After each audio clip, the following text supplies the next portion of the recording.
નમસ્કાર, સુસ્વાગતમ, નમસ્તે, જય શ્રી કૃષ્ણ. કેમ છો બધા નાના નાના ટબુરાઓ? સારા છો ને બધા? સ્કૂલ કિડ્સ ક્લાસની અંદર હું કિશોર પટેલ આપ દરેક વિદ્યાર્થીઓનું અને જે પણ વાલીઓ પણ પધાર્યા છે એવા વાલીઓનું પણ હું સ્વાગત કરું છું. અને આ સ્પેશિયલ ફક્ત ને ફક્ત આ ક્લાસ, આ ચેનલ સ્કૂલ કિડ્સ એ નાના નાના ટબુરાઓ માટે, નાના નાના બાળકો માટે મેં બનાવી છે. અને મેં ઘણીવાર જોયું છે કે વોટ્સઅપ પર અને યુટ્યુબ પર નકામના બધા વિડીયો જોવે છે, અને એના કરતાં બાળકો ટાઈમ પાસ કરે એના કરતાં બેટર કે કંઈક વાર્તા સાંભળે. અને વાર્તા સાંભળવાની સાથે આ ક્લાસની અંદર આ વાર્તાની સાથે આપણે એમાં સંસ્કાર પણ મેળવવાના છે. તો બાળકોમાં સંસ્કાર આવે, કંઈક નવું શીખે, કંઈક નવું જાણે અને એક સારું બાળક બનવાનો પ્રયત્ન કરે, એક સારું નાગરિક બનવાનો પ્રયત્ન કરે. એ હેતુથી આ ચેનલ બનાવી છે. અને આ ક્લાસની અંદર આપણે વાર્તાઓ કરવાની છે. હું કિશોરભાઈ તમને વાર્તાઓ કરીશ. વાર્તાઓ કર્યા પછી એમને સંસ્કાર આપણે એમાંથી શીખવાના છે, મેળવવાના છે. પણ એ પહેલાં શરૂઆત કરીએ એ પહેલાં જે લાસ્ટ વિડીયોની અંદર હું તમને હોમવર્ક આપ્યું હતું, અને હોમવર્કમાં એ અપાયું હતું કે તમે તમારા મમ્મી પપ્પાની, મમ્મી ડેડીની, તમારા માતા પિતાની પરિક્રમા કરવાની છે સવાર અને સાંજે. અને સાથે સાથે જ એમને નમસ્તે, વંદન અને પગે લાગવાનું છે. તો એ હોમવર્ક તમે બધા કરો છો કે કેમ? તો એ તમને ચેક કરી રહ્યો છું. જો નવા વિદ્યાર્થી છે એમને ખબર નથી, એઓ લાસ્ટ વિડીયો જોઈ શકો છો. પણ જે લાસ્ટ વિડીયો જોયા છે એવા વિદ્યાર્થીઓ, દરેક બાળકોને ખબર જ છે કે મેં હોમવર્ક આપ્યું હતું. તો દરેક બાળકોએ મમ્મી પપ્પાની પરિક્રમા સવાર અને સાંજે કરવાની છે. પ્રદક્ષિણા કરવાની છે, મમ્મી પપ્પાને વચ્ચે રાખીને ફરવાનું છે, પરિક્રમા કરવાની છે, અને પછી મમ્મી પપ્પાને પગે લાગવાનું છે. એ તમારું હોમવર્ક. તો હોમવર્ક બધા વિદ્યાર્થીઓ, હું આશા રાખું છું કે તમે બધા જ કરતા હશો અથવા કરીને આવ્યા હશો, અને એ રીતે સવાર અને સાંજ મમ્મી પપ્પાને પગે લાગતા હશો. ઠીક છે? ઓકે. તો આજની આ વિડીયો, આ ક્લાસની શરૂઆત કરીએ એ પહેલાં થોડા રૂલ્સ જાણી લઈએ. આ વિડીયોને 4 વિભાગની અંદર ડિવાઈડ કર્યા છે, ભાગ પાડ્યા છે. પહેલો ભાગ એ વાર્તા, સ્ટોરી રહેશે. કોઈ પણ એક વાર્તા એક વિડીયોની અંદર હું કરીશ. ત્યાર પછી બીજો સ્ટેપ રહેશે, બીજો વિભાગ રહેશે, એની અંદર બોધ. વાર્તામાંથી આપણાને શું બોધ મળે છે? તો સેકન્ડ સ્ટેપ બોધનો રહેશે. ત્રીજો સ્ટેપ સવાલ અને જવાબ, ક્વેશ્ચન અને આન્સર થશે આ સ્ટોરીને લઈને, આ વાર્તાને લઈને. અને ચોથો સ્ટેપ હોમવર્ક થશે. આમ કરીને 4 સ્ટેપોની અંદર આ વિડીયો ડિવાઈડ થશે. પહેલું વાર્તા, સેકન્ડ બોધ, શીખ. આપણાને વાર્તામાંથી શું શીખ મળે છે, શું બોધ મળે છે, તો એ શીખ. ત્રીજું સવાલ અને જવાબ, અને ચોથું હોમવર્ક. આ રીતે 4 સ્ટેપની અંદર વિભાગ થશે. તો આજની વાર્તા પણ બહુ સરસ તમારા માટે લાવ્યો છું. તો શરૂઆત કરીએ.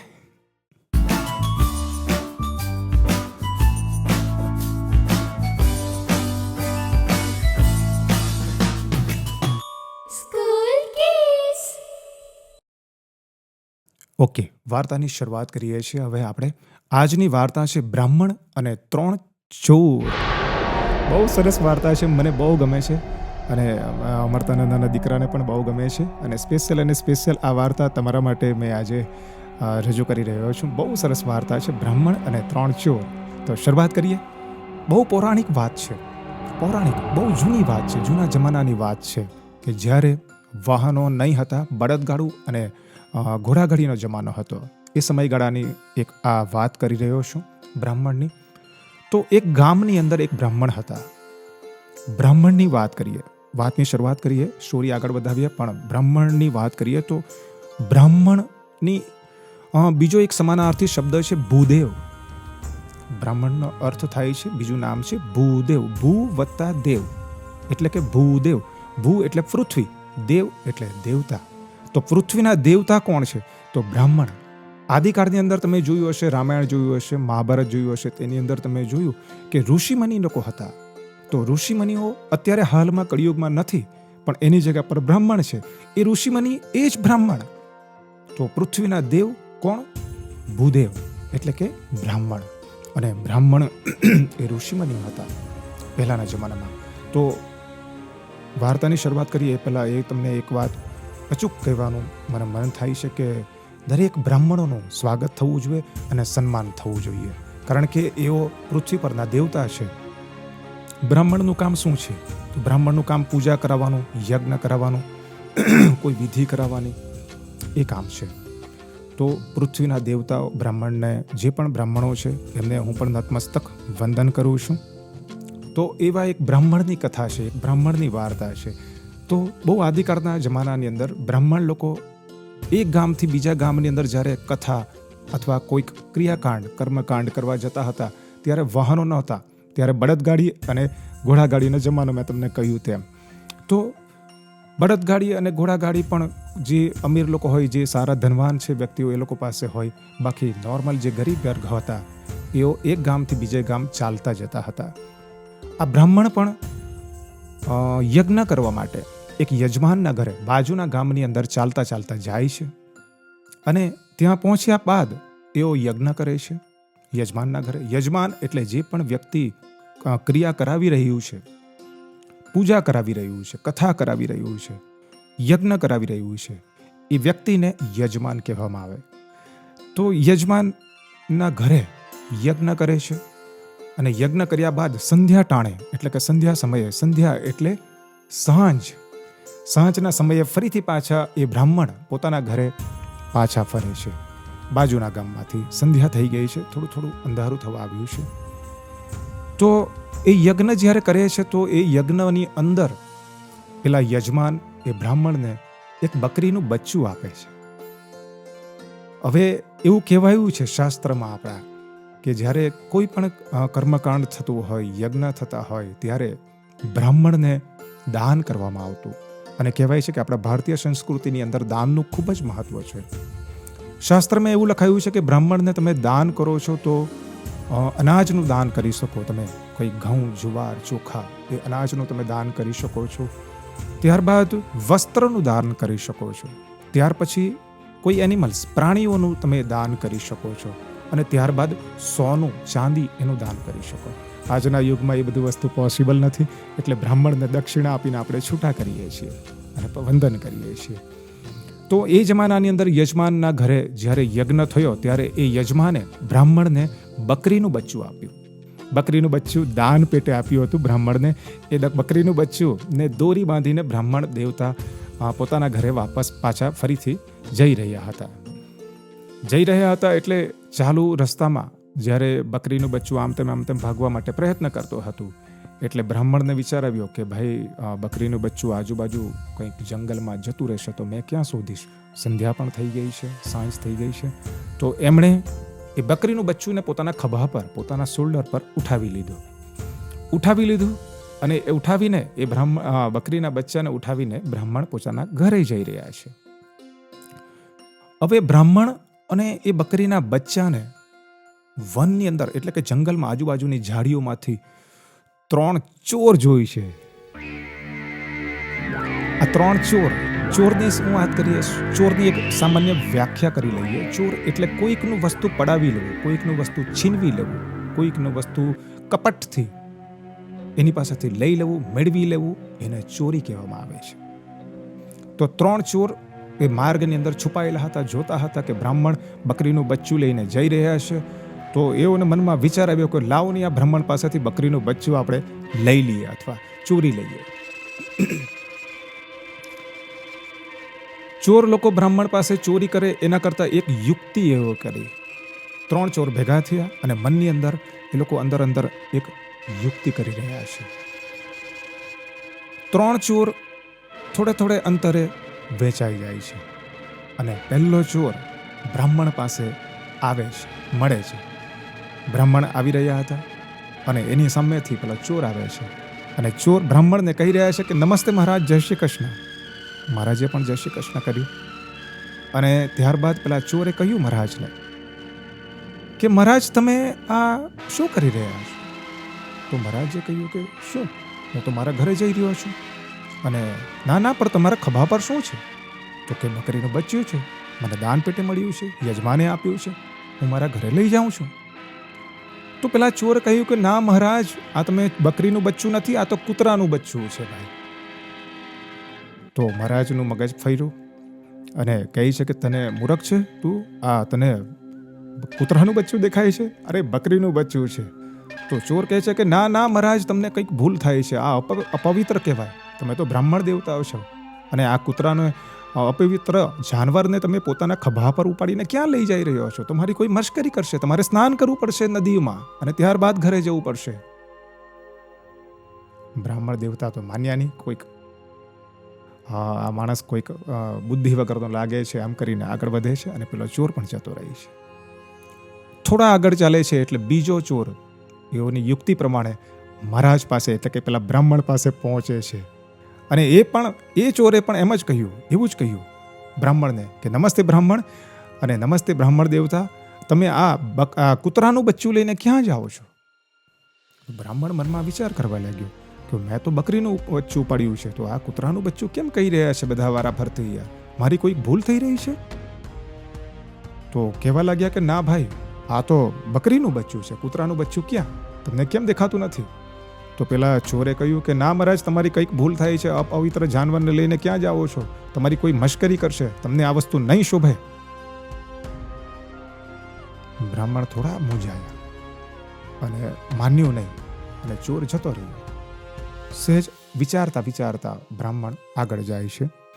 આગળ જઈને ત્રીજો ચોર મળે છે. ત્રીજો ચોર આવે છે ત્યાં યુક્તિ પ્રમાણે એઓની. ત્રીજો ચોર આવે છે અને હસે છે, બ્રાહ્મણની મશ્કરી કરે છે, મજાક ઉડાવે છે અને કહે છે કે મહારાજ, તમે બકરીનું બચ્ચું લઈને ક્યાં જઈ રહ્યા છો? અરે સોરી, તમે આ કૂતરાનું બચ્ચું લઈને ક્યાં જઈ રહ્યા છો? તો ફરીથી પાછા બ્રાહ્મણ ગૂંચવાયા કે આ તો બધા જ મને કહી રહ્યા છે, જે પણ મળે છે એઓ, કે આ કૂતરાનું બચ્ચું લઈને ક્યાં જઈ રહ્યા છો? તો આ કૂતરાનું બચ્ચું છે કે શું? કન્ફ્યુઝ, વિચારમાં પડી ગયા. ચોરે ફરીથી કહ્યું કે મહારાજ, તમારે આ અપવિત્ર જાનવર ઉપર મૂક્યું છે તો તમારે સ્નાન કરવું પડશે, અને લોકો તમારી નિંદા કરશે, તમારી મશ્કરી કરશે, તમને આ વસ્તુ નહીં શોભે, તમે કેમ ઉપાડીને ચાલો છો આ કૂતરાનું બચ્ચું?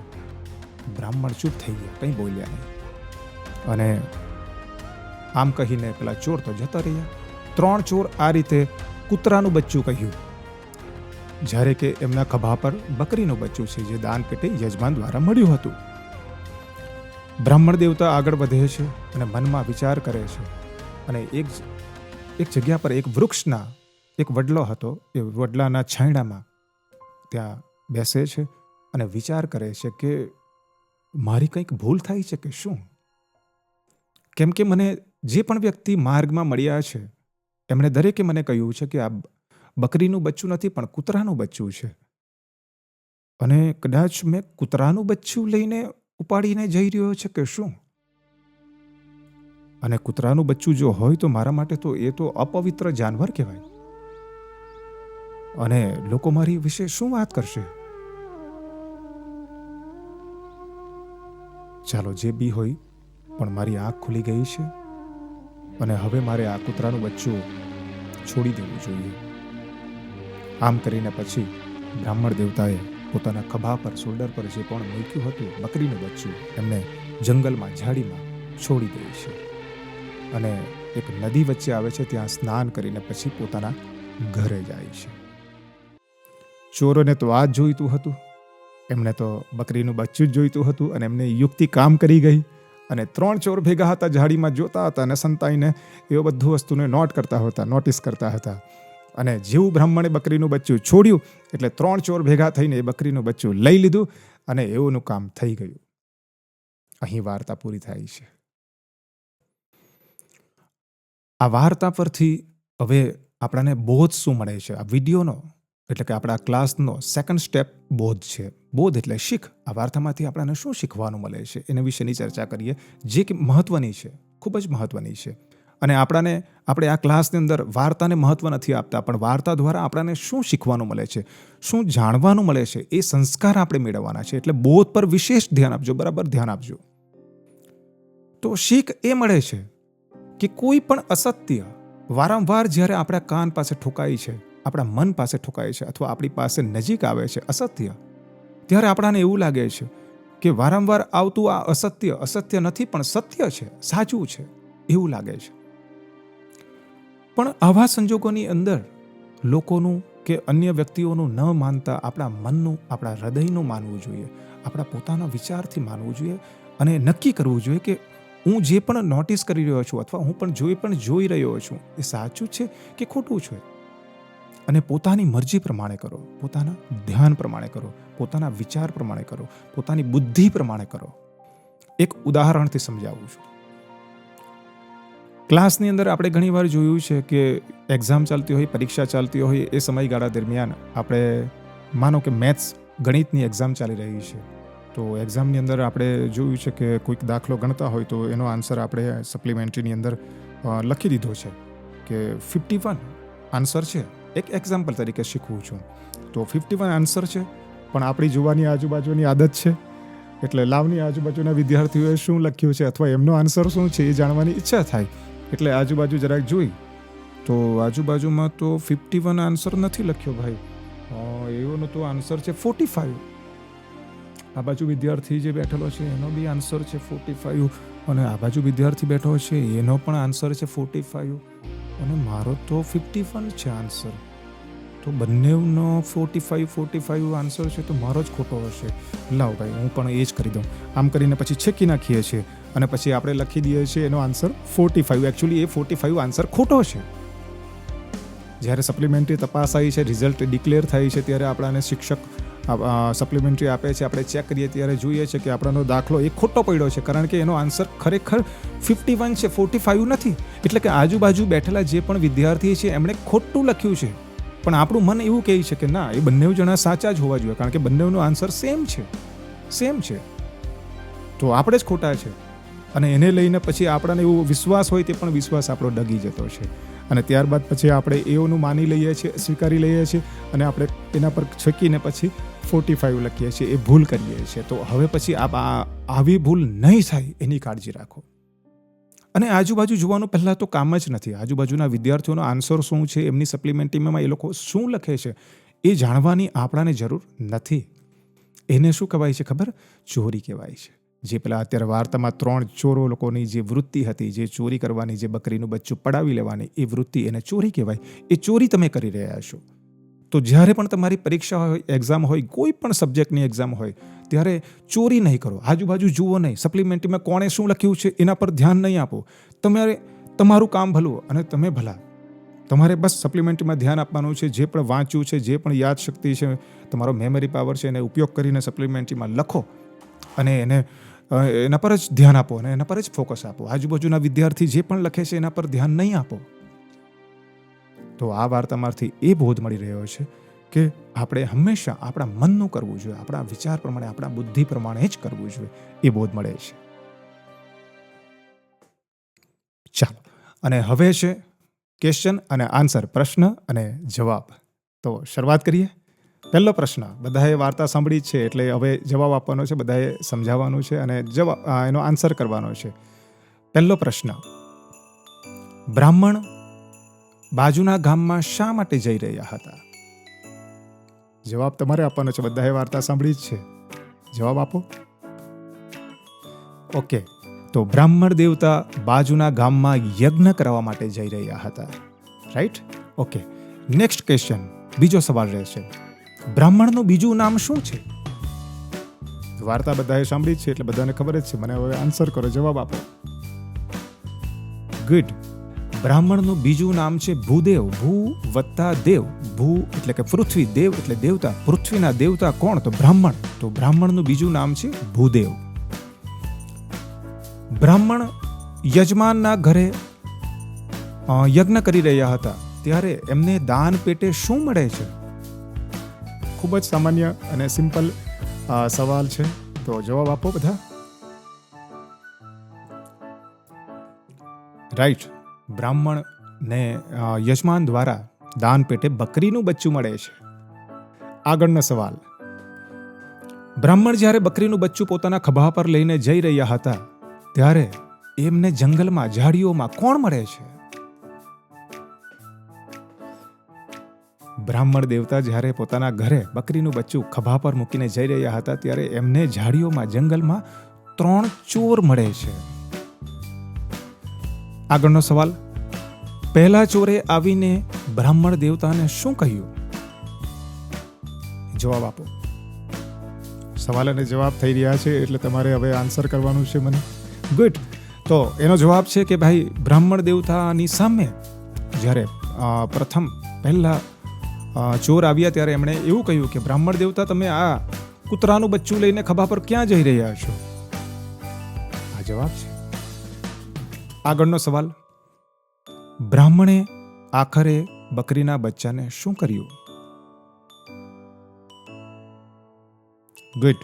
તો બ્રાહ્મણે આખરે બકરીના બચ્ચાને જંગલમાં ઝાડીઓમાં છોડી દીધું અને ત્યારબાદ પેલા ચોર લોકોએ એ બકરીના બચ્ચાને લઈ લીધું અને એમનું કામ થઈ ગયું, એમની યુક્તિ સફળ થઈ.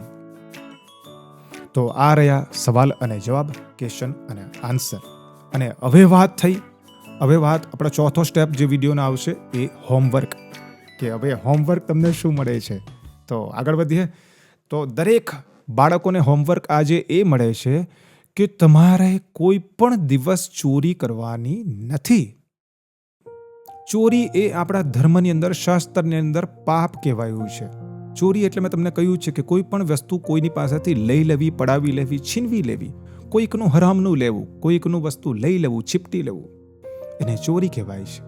આ વાર્તામાંથી આપણને બોધ પણ એ જ રીતનો મળે છે કે હંમેશા માટે આપણે સત્ય, ધર્મ અને નીતિના માર્ગે ચાલવું જોઈએ, ચોરી કરવું જોઈએ નહીં. તો હોમવર્કમાં પણ એ જ મળે છે કે કોઈ પણ દિવસ ચોરી નહીં કરો. ચોરી એટલે પૈસાની પણ હોય, ચોરી એટલે તમારે વિદ્યાની પણ હોય. તમે પરીક્ષા આપી રહ્યા છો, મેં તમને વાત કરી તેમ આજુબાજુ કોઈ પણ વિદ્યાર્થીઓ જે પણ લખી રહ્યા છે, ભલે જે લખી રહ્યા હોય, પણ આપણે એનામાં જોવાનું નથી અને એનામાં ચોરી કરવાનું નથી. કંઈ પણ વસ્તુ ચોરી કરીને લખવાનું નથી આપણે સપ્લિમેન્ટરીની અંદર. અથવા કોઈ પણ વસ્તુ કંઈક પડી હોય, ક્લાસરૂમની અંદર કંઈ પડી હોય, પેન્સિલ પડી હોય, કંપાસ પડ્યો હોય, કોઈની બુક્સ પડી હોય, કોઈક છોકરાઓનું કંઈક સામાન પડ્યું હોય, વોટર બેગ પડ્યું હોય, કંઈ પણ વસ્તુ આપણે લેવાનું નથી અને ઘરે લેવાનું નથી, ઘરે લઈ જવાનું નથી. તમારા ક્લાસ ટીચર હોય, તમારા પ્રિન્સિપાલ હોય, તમારા શિક્ષક જે પણ હોય, એમને પરત કરો અને કહો કે મને આ બોલપેન મળી છે, મને આ કંઈક કંપાસ મળ્યો છે, મને કંઈક ફૂટપટ્ટી મળી છે, એમને રિટર્ન કરો, બેક કરો, આપી દો. તો ચોરી નહીં કરો. કોઈ પણ વસ્તુ કોઈનું પણ તમે લઈ લો છો એટલે એને ચોરી કહેવાશે.